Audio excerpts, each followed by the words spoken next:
Hi, everybody. Welcome to Cox Connections. Brad Brundmeyer, Director of Public Government Affairs for Cox, Louisiana. Thank you so much for tuning into our program. In this segment, we'll be talking to our great friends at the SPCA, talking about some very interesting things. It's the summer. Dogs are out. Pets are out.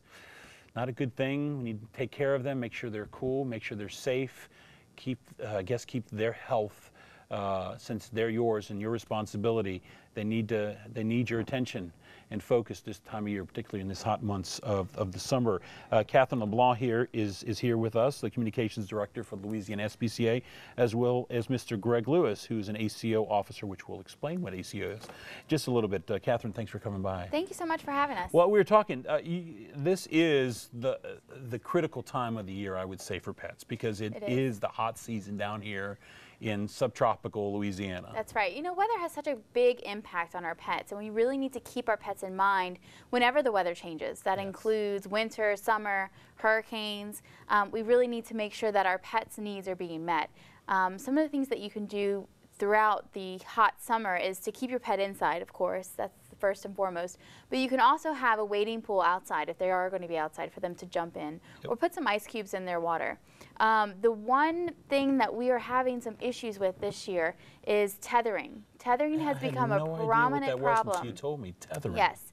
So what is happening is that people are getting dogs and they're putting them out in their backyard, and they're tying them up to a stationary object such as a fence or a pole, and then leaving them there with little access to food or water and little access to shelter. And what's happening is that these dogs are in danger for their health and for the health of people around them, because you know, it's just they're exposed to the elements. And Greg can talk a little bit about what he's seen in the field as an ACO, which is Animal Control Officer, which we talked about earlier, and he has seen this firsthand, what tethering and keeping dogs on a stationary pole for a long period of time can do. Greg, first off, thank you for what you do and the great work that you do for the SPCA. But as I was just telling Katherine, I'd never heard of this before. I've seen it now. I know that what the word is to it. What have you seen out there on the streets, or when you in the times when you've come across this?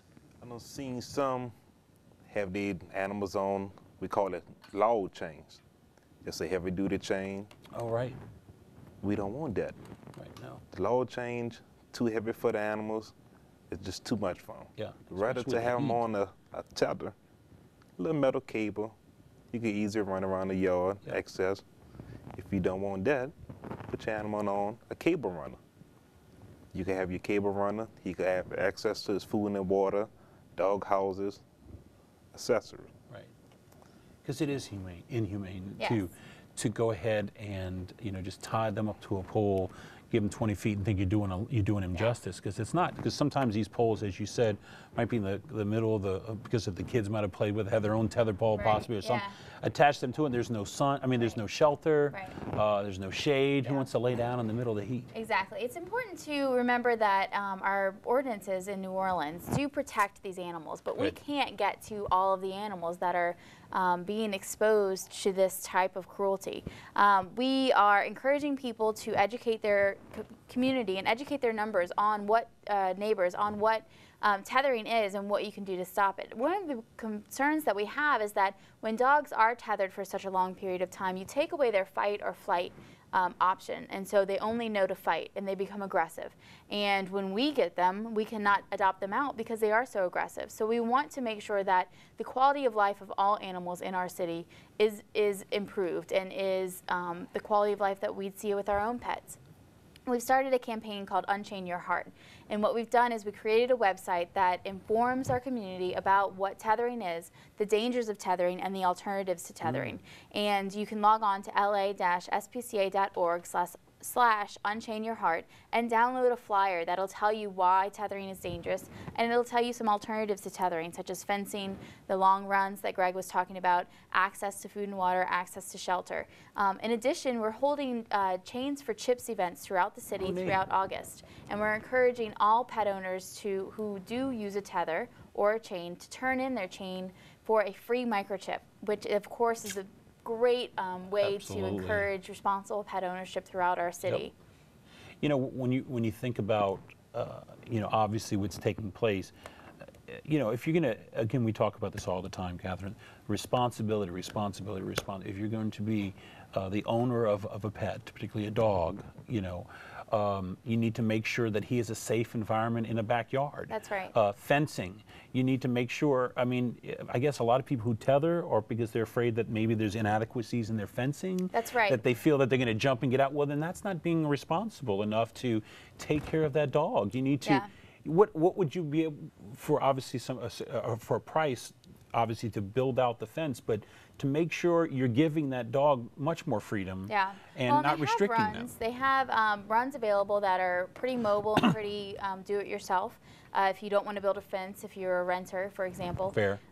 They have kind of pulleys, chains that our ACOs can sometimes recommend, where it keeps your dog in your yard, but it gives them access to the full yard and access to that food and water. I was interested, you have this whole thing about Rocky, this 47-year-old chained to his owner's fence.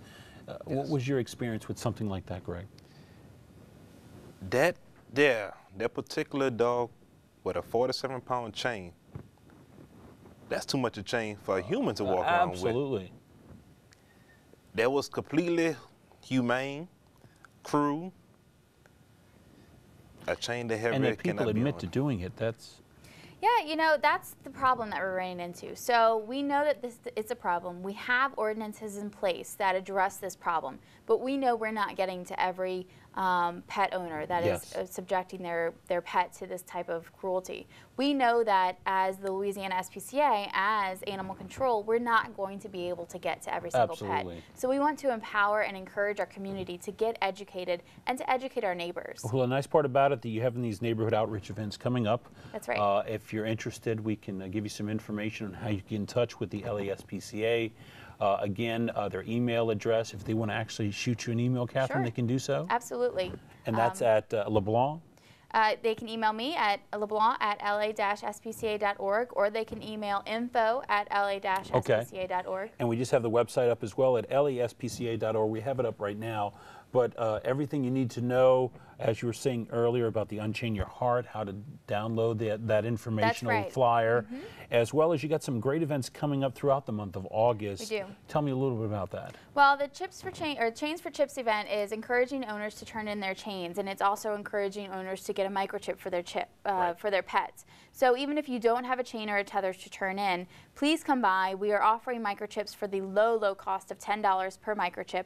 And what a microchip is a rice-size chip put in the shoulder they put in the shoulder blades of your pet, and it houses all of your information. So if your pet gets lost and is brought to a shelter or a vet's office, they'll scan the pet and they'll find your information, and you'll get reunited with your pet.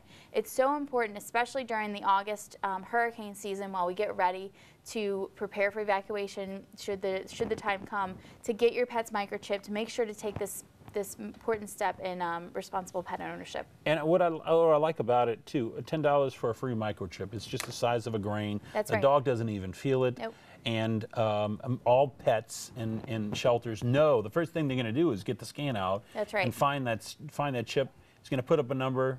You're in the database, boom, and you're able to be reunited back with your pet. That's right. It's so important. It is so important, and it's something that, you know, I think all of our pets come out of the shelter, all of the adoptable pets come out with a microchip. So it's one of those things that we know how great it is. We need to spread the word about how great this microchip is and how many lives can be reunited when a pet has a microchip. And let's remind everybody again, it is the summer months. Yes. So, as you said, get them inside if you can, give them shelter if you can't outside. When you leave, make sure there's a place, whether that's a patio or some structure that they can get under the shade, or a tree, and you know that's available to them. Make sure they have water before you leave. That's and my dog loves lapping on some ice cubes, so that's really important as well. Ice cubes are great. You can take your dogs for walks in the mornings or in the evenings. Not in the middle Their of the day. pads get very hot, so please don't take your dog for a walk in the middle of the day on that hot sidewalk. Also, you can have a wading pool in the backyard for them to jump and play in. Little splish or splash. take them down to the lake and have a great afternoon swimming in the lake. And of course, you can bring in the city park and the good stuff as well. Yes, City Park. Well, thank you guys for coming by. For more information, everybody, go to their website, www.la-spca.org, for more information. And thanks to Katherine and Greg, again, for your continued success and what all you're doing out there in the community to help these our pets and taking care of them and during these hot summer months. Much appreciated. Thanks, Katherine, as always. So good to see you. You know, we always love to have you back on. Thank you, Greg, as well. All right, everybody, that wraps up this segment of Cox Connections. We'll see you next time. Thanks for watching.